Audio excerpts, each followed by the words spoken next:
Deur afmetings in Revit te kies en toe te pas, kan ontwerpers afstande en verwantskappe tussen elemente in 'n tekening akkuraat definieer en kommunikeer. Behoorlik toegepaste afmetings verbeter duidelikheid en presisie in projekplanne.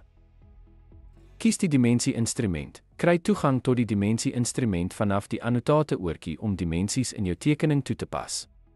Kies die tipe afmeting. Gebruik opsies soos lineêre, belynde of radiale afmetings gebaseer op die spesifieke vereiste van die meting. Kies verwysingspunte. Klik op die verwysingspunte of lyne wat jy wil meet, soos mure, kolomme of openinge.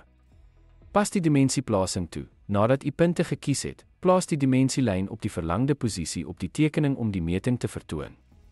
Pas die dimensiestyl aan. Gebruik die eienskappe-paneel om die voorkoms van die dimensielyn te verander, insluitend kleur, grootte en lyntipe. Verifieer en finaliseer die afmeting. Maak seker dat die afmeting akkuraat en duidelik sigbaar is om verwarring te voorkom. Indien nodig, herposisioneer vir leesbaarheid. Die toepassing van afmetings is noodsaaklik vir die presiese kommunikasie van metings in Revit tekeninge.